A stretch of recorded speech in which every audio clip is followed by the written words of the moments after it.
Greetings, good people. Greetings. It is I, Michelle Lang Raymond, Executive Director of Acts on Stage, and I am here this afternoon with my new good friend Hosheman Brown. We can call you Hosh, though, I heard. Yes, definitely. And Hosh is the Executive Director of a program called Know Me Now, and it's a new program, a brand new program based in Portland, Oregon. And initially, when I reached out to Hosh, it was to talk about 12 Angry Men, because that's what I've been doing for the last 2 months, to talk about 12 Angry Men and how his organization could host a watch party. And I was really super invested in getting your organization to host a watch party because of the work that y'all do.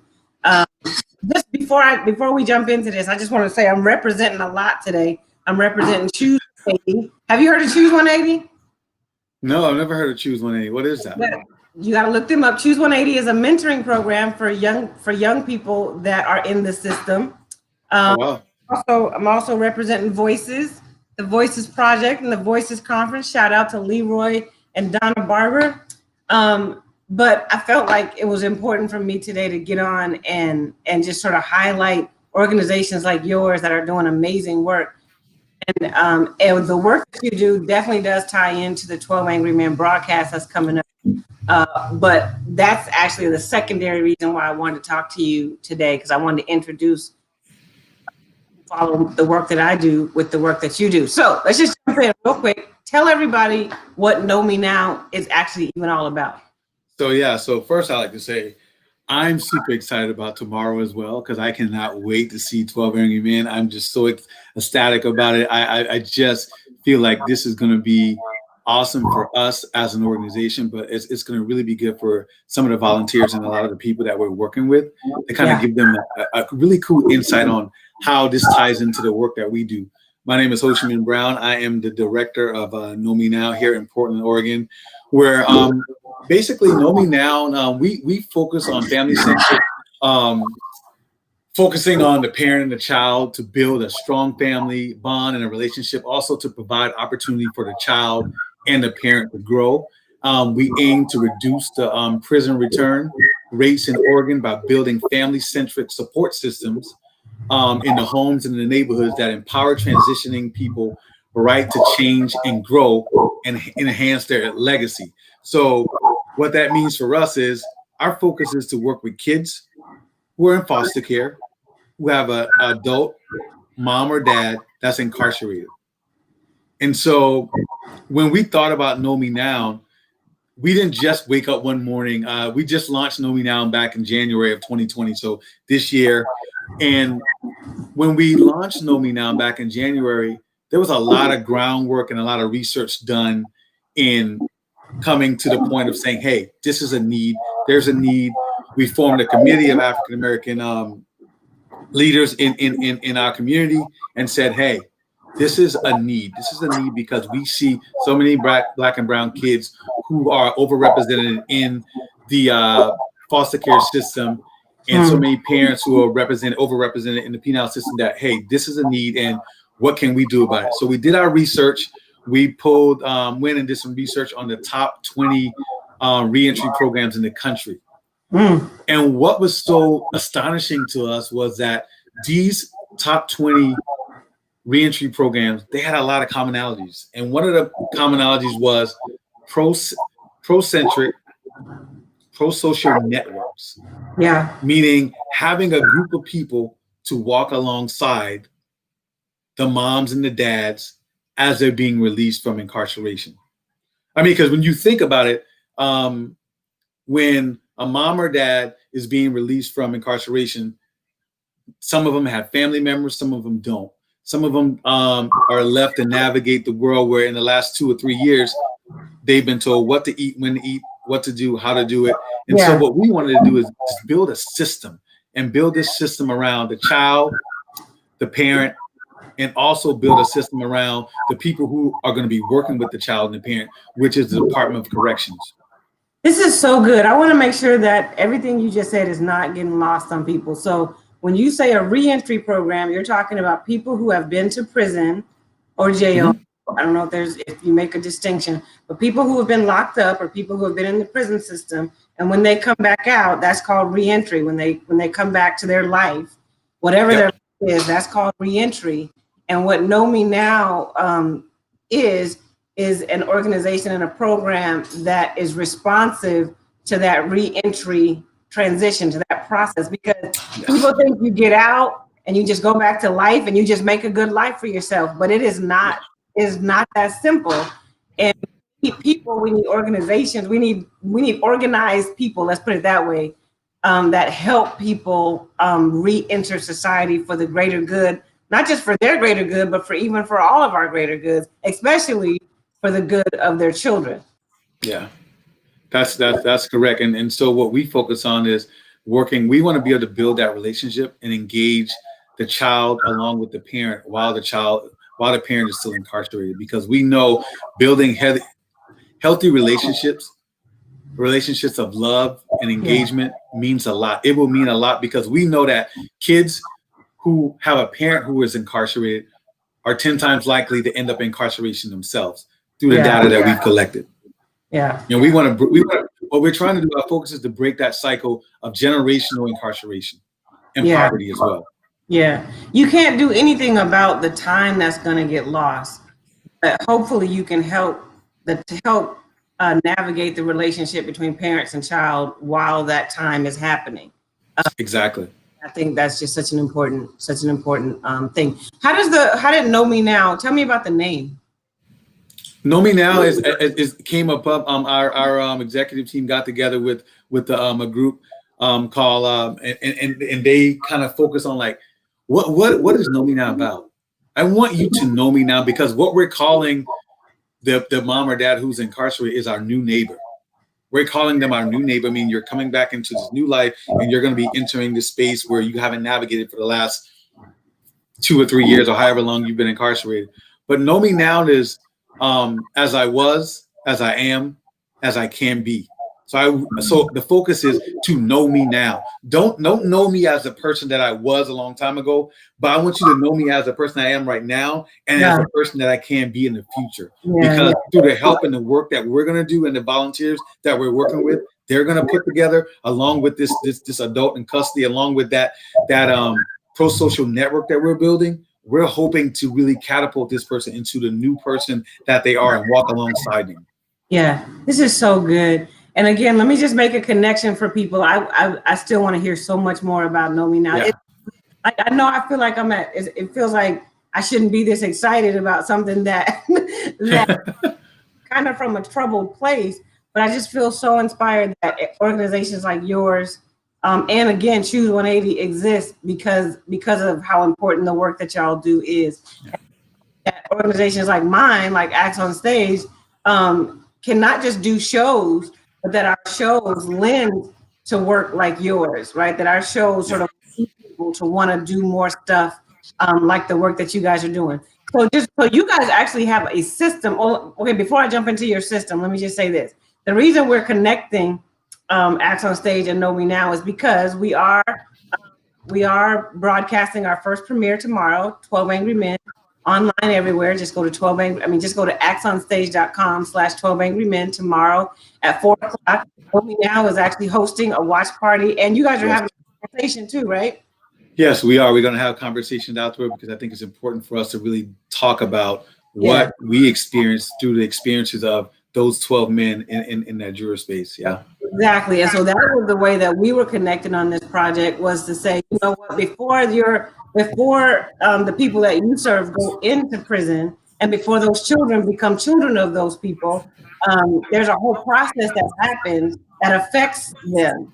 And you and I had talked about how the jury deliberation is so filtered by people's perspective of others. We're so filtered by what people think of a person who's accused of a crime, whether they've been convicted of it or not.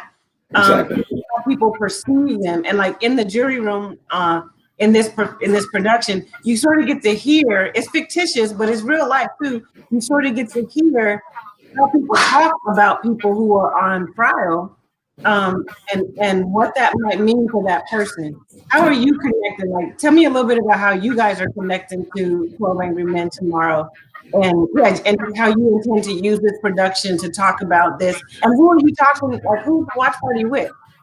So we're gonna watch it with a multitude of some of the volunteers who signed up, been to our orientation. Our volunteer, our staff members are going to be watching, and I think the connection for us is being able to have a different perspective of understanding who we're working with, right? Because what we're looking to do is aim to change the perception of mankind about people who are incarcerated.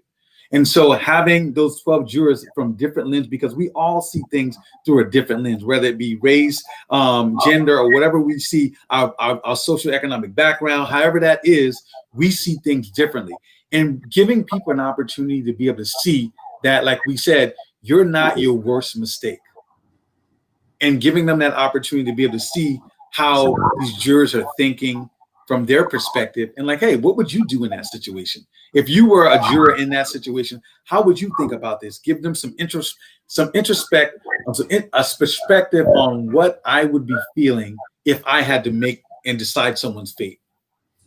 I think there's that. Like, what would I be feeling if I had to decide someone's fate? But I think there's also conversation to be had about what the person who is sitting in that defendant's seat feels like, knowing that 12 people are discussing their fate.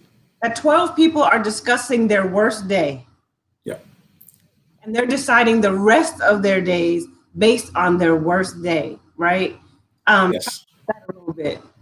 Yeah, because I mean, so it's like when we, so as we do the work that we're doing, as we walk alongside these moms and this dad, we don't really know much about them. All we know is that they had a bad day. That mom or dad had a bad day that one day, and that's all we know. But what we are getting the opportunity to do is walk alongside them and get to understand the full person, right? Yeah. And so in that moment, the jurors don't have that opportunity. And so how it connects with us is like being able to see someone in their worst day, but also being able to see them for who they are in the light of saying, wow, I get the opportunity for the next year to walk alongside this person and really get to know the actual person through and through. And now I get to be able to sit down and give this person a new perspective on life and actually walk alongside them and make some changes for them and kind of help them see the world for what it is. This is so good. What you guys do is so good and so important. Okay, I told you when you and I talked and you told me about the system or the crew that you build around people. Yes. Let's talk about that, because I think that's the inspiring part. So with Know Me Now, what we've decided to do, there's a couple of ways. We're working along with the child, the parent, and the Department of Corrections. So I'll start with the child. And so what we're aiming to do is every child that comes through Know Me Now will be paired with a one-to-one mentor match. That means a mentor, and we're asking these mentors to work with this child for at least a year. We're not asking you to come in and go out. We're asking that we're asking that you work with this kid at least for a year. That's taking them to lunch, having conversations, seeing what's going on in their life, interacting with their family, but also each one of those kids will get an opportunity to go have visitations with their parent who's incarcerated. They will be accompanied by our staff members along with that mentor who will go down there with them and sit with them as they have that one-on-one visitation with their parents, because I think it's important for us as we start building these relationships. So when mom and dad is being released from incarceration, that we start it now.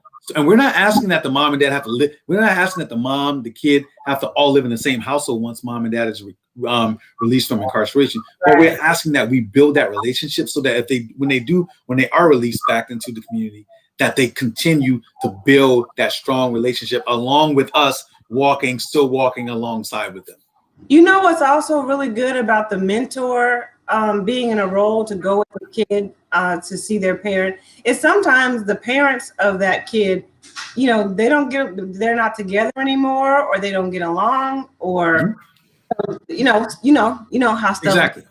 And sometimes the parent that's still out, the non-imprisoned parent, there's a little bit too much baggage. Too much baggage there, and they're like, no, I'm not taking my kid. Or if they do take their kid, to see the other parent. It's just tense, and the kids can feel the tension. And so I feel like it's a great idea for the kid to have the option to have him or her, so that they don't feel the pressure that the other parent might add Exactly. to the situation.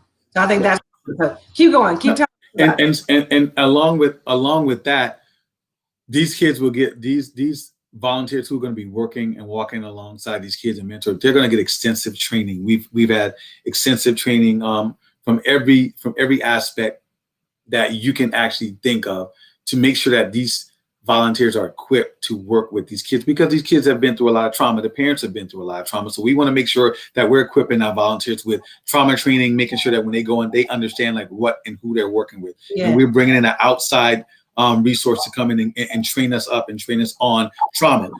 And as we move from working with the kid, then we get to the parent who's incarcerated. So what we've decided to do is call it crews. So our crews are a group of 5 to 7 people that are going to work exclusively with the mom and the dad who's being released. And so each crew member has a designated role. So we're not just dropping everyone and say, hey, I need you to do X, Y, and Z. What we're saying is that these crews are going to come to us self-identified. So it can be a group of fraternity brothers, a group of sorority sisters, a civic group, and church group, a group of friends who just want to hang out. And these crews are a navigator. The navigator will be the point person, and they serve as the person who will help the person in need in their transition. And we have the nurturer. The nurturer will help with parenting support, making sure that this mom and dad understand what it's like to be able to come back into this kid's life and be able to parent this kid. Like any support system, they can help them as far as with parenting. We have the accountant. The accountant will work with the neighbor on personal finances and developing basic financial literacy skills, making sure that they understand how to do the basic things like how do I establish a good credit? How do I get a bank account? How do I manage my money? And we have an empath, and everyone needs someone to listen to and have someone who's a shoulder that they can cry on. And this is going to be important for these parents, because through all of the things that they're going to have to do and navigate the resources that they're going to navigate, it's going to be some very trying times. So we want them to have someone when they feel in the moment that I'm struggling, I just need someone to talk to who's positive. That's when that empath is going to come in. And then we have a skill builder. Skill builder is a person that's going to help them identify their strength and their interests, and really connect them with some way of being able to find some type of employment. We know employment is huge for our new neighbor, because in order to have employment, it's going to be huge because they're going to have to pay rent. They're going to have to, take care of their kid, take care of themselves. So having employment and finding steady and long-lasting employment is going to be huge. And last, we have the sponsor. Whenever a part of a new neighbor's reentry involves recovery, like recovery, a sponsor should be able to be a part of the crew, because they're going to help them navigate if they need a 12-step program, getting them into a program that best suits them for whatever recovery they need at that time. And it can be from alcohol and drugs to anything, whatever they're struggling with at that time to be able to need to recover from. We're going to have someone to be able to navigate and help them go through that process. And like we said, working with the Department of Corrections. I mean, we know that the Department of Corrections are going to be the very people that are going to be working with these moms and dads. They're going to be working with our kids. They're going to be working with us. So what we want to do is just overwhelm them with radical hospitality. Just go in and show them that they're loved by writing letters to them, notes to them, letting them know that there's someone out there that cares about them. We care about them. We just did a pancake feed for Columbia River Institute, where we just went out on Valentine's Day and just did pancakes. We had a latte machine. We had them chocolates, and we just sat down, had real conversations about them. And we just heard people say, hey, you know what? You guys lit this place up, because we had people who smiled today that we haven't seen smile in 6 months. Yeah, it's so important. The word buffer came to mind when you were talking about the kids, and you were just talking about how hard this is already. That it's already been traumatizing. It's already been hard for the kids, for the parent that's on the inside, for the parent that's not on the inside. It's already been hard, and so Know Me Now is sort of like a buffer. All of that hardship, for all of that hardness. You guys are like the soft place in a very troubled and a very difficult time.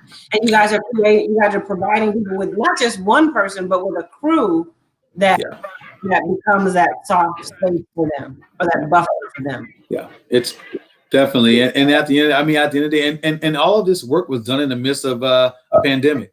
And so Yeah. we there's a lot of things that we had to pivot away from. Like, I mean, some of the work we were doing, you know, a lot of our things were focused on having in-person visitation at the institutions, and we had to really pivot for that, pivot from that moment, and really just adapt to what our world is as the new normal now for us in this pandemic, and really go virtually with all of our visitations, everything being virtual, going and putting kiosks in two of the facilities to where these parents can have a secure place so they can sit down and have that conversation with their kid, and they can actually virtually meet and talk and have that. They'll be able to see the mom and dad. So yeah, there's been some pivoting for us, and there's been some hardship. But you know what we've learned is that, you know, at the contingent, which is the organization I work for, Know Me Now is the actual initiative. At the contingent, we look at ourselves as being a group of people trained for action, and that's how we see us.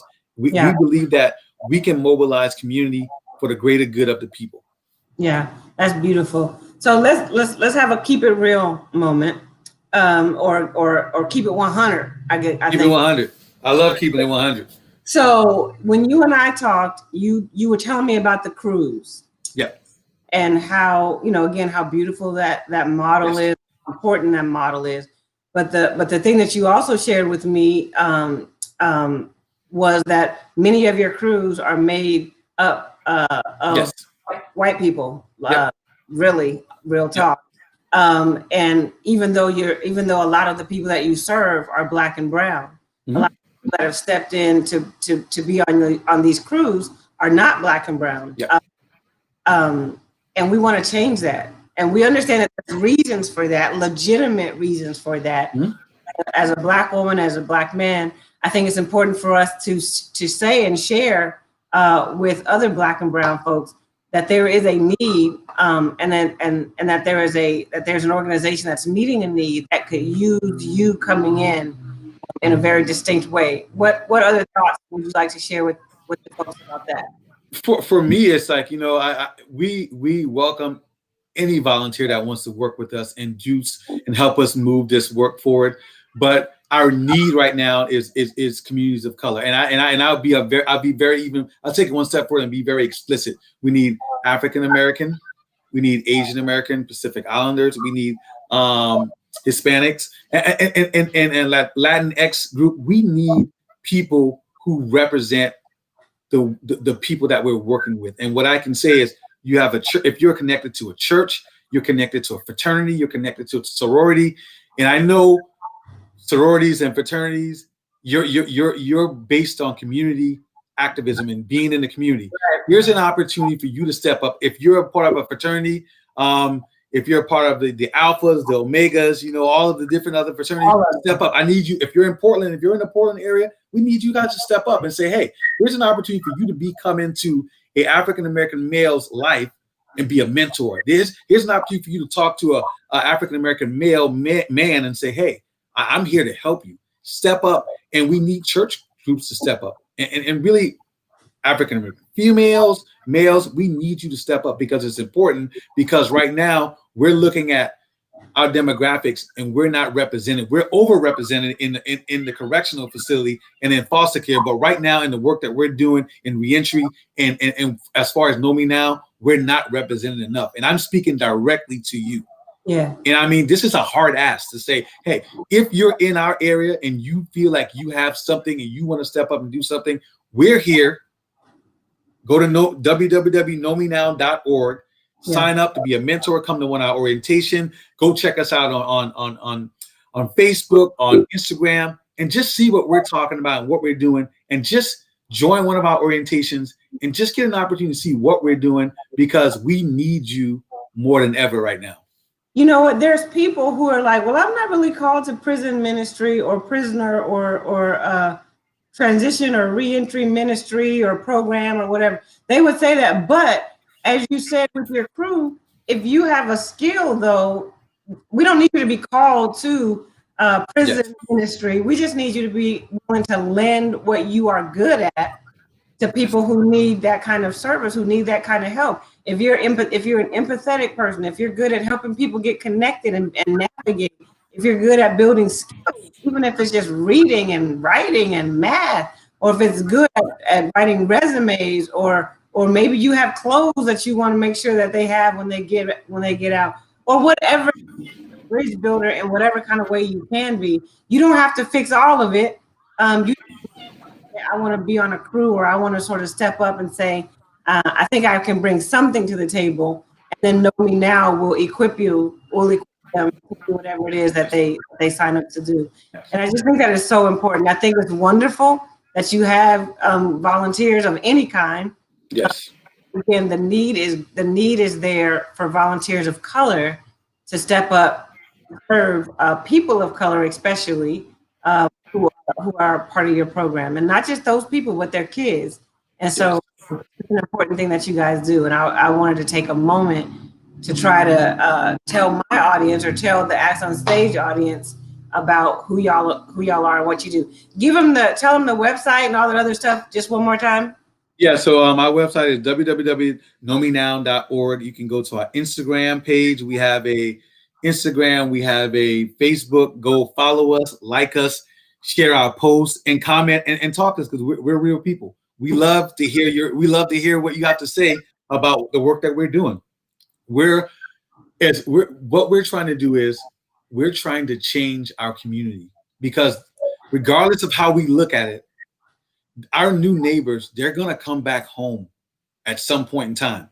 And if they're going to come back home, if we want to make them a better people and make our community a better place, why not join a crew and walk alongside? Why not? If we want to see kids, because we constantly hear, oh, these young, I'm gonna keep it 100 with you. These young cats, these young cats, old school. I'm old school. These young cats, you know what it's about? It's about the old school reaching back to the young cats and saying, hey, I understand what you're going through. I've been there. I've done that. Let me help you.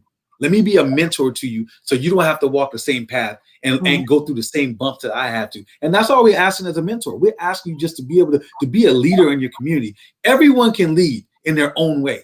Right. And you have that right. You have that opportunity to lead in your own way. All you have to do is connect with Know Me Now, and we'll help you lead these young men and these young women, and help walk alongside these moms and these dads, so they won't continuously, perpetually go back into the system and make a better way of living for themselves. Yeah, everyone can lead and everyone can serve, and find a way to do one or the other. This is the last thing I'll say. When I read y'all's mission statement, I think I was on your website.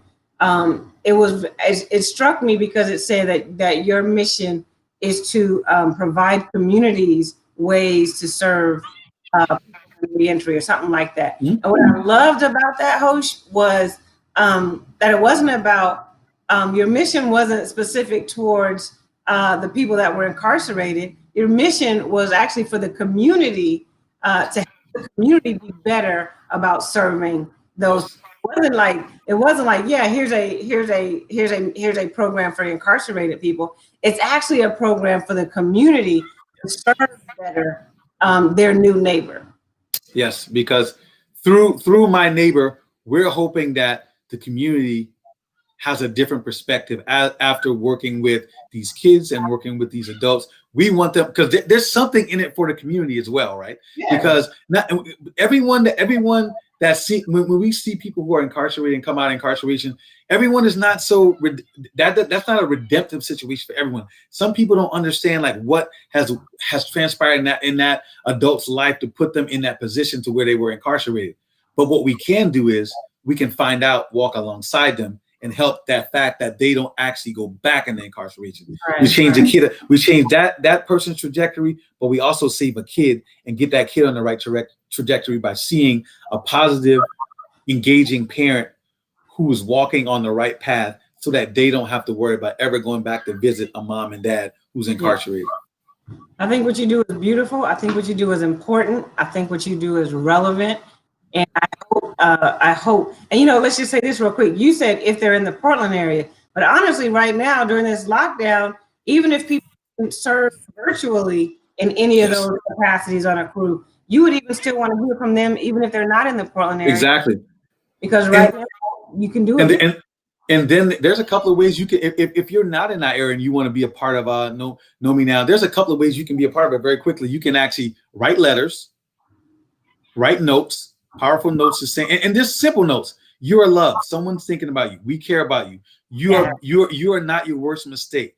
We love you. You can write notes. We have connect kits that are being given out to every kid who's going to have a visit with their mom and dad. And those connect kits are basically just games. It's a 12 by 12 box with games, healthy snacks, journals, things that a kid can take when they go, and they're going to be housed at the facility where when they go in, they can open that box up because kids don't get to bring anything with them. Those will be housed. The kid can pull out of that box and play tic-tac-toe with their parents. They can journal every time I meet with my mom or dad. I can journal everything that we talked about. And then we have New Beginning bags. New Beginning bags is for the new neighbor, because guess what? One thing I can identify as someone coming out of incarceration when I worked in Oregon was they had that plastic bag thrown out of across their shoulders, letting me know that they just got out of jail. So now we're giving them a trash bag, and we put trash in our trash bags, right? Yeah. So we want to equip them with a new bag that they can carry.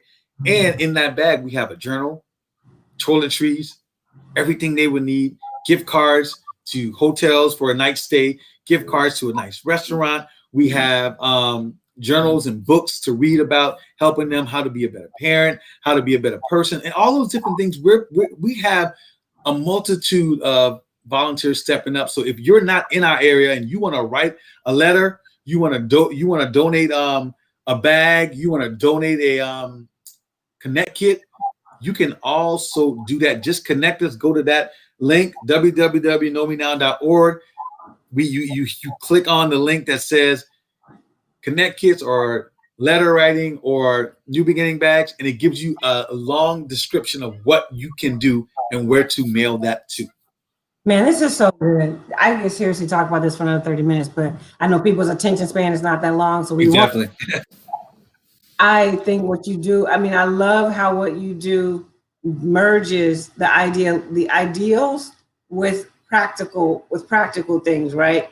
And so yes, you can pray, yes, you can think well, yes, you can be a good person and blah blah blah, but you can also do something. You can also do something. And you guys just provide people an awesome opportunity to be able to do that. So again, we're connecting because Know Me Now is hosting a watch party tomorrow, Sunday, November 22nd at 4:00. You guys are going to watch 12 Angry Men, and then use the art piece to have a discussion with your staff and families just about the process of the justice system and how it affects the people who sit in those defendant seats, and not just them, but their whole family. And I hope that this is just a great addition to the toolkit of how you prepare your crews and how you prepare your staff to serve the people that you do serve. You want to say anything else before we get out of here? No, I want to just say thanks to you and for what you've done and what you've created. I'm super excited to watch 12 Angry Men with my family and with my coworkers and some of the volunteers who signed up. And I think it's going to be a lovely, exciting, great project. And thank you for everything that you're doing and the work that you're doing. And thank you for collaborating with us, and hopefully we do some more work in the future. Thank you, host. We will. Yes. The long and short answer on that is we absolutely will, however we can. And you should look up Choose 182 there. I think you guys might. I am. Yeah, I'm going to look them up because we're all about collaborating with other organizations who are working on reentry and doing stuff, because there's a lot that we can learn from other people. So, well, thank you. But thank you very much. I'll see you somewhere online tomorrow. Yes, exactly. You take care. Bye-bye. All right, bye-bye.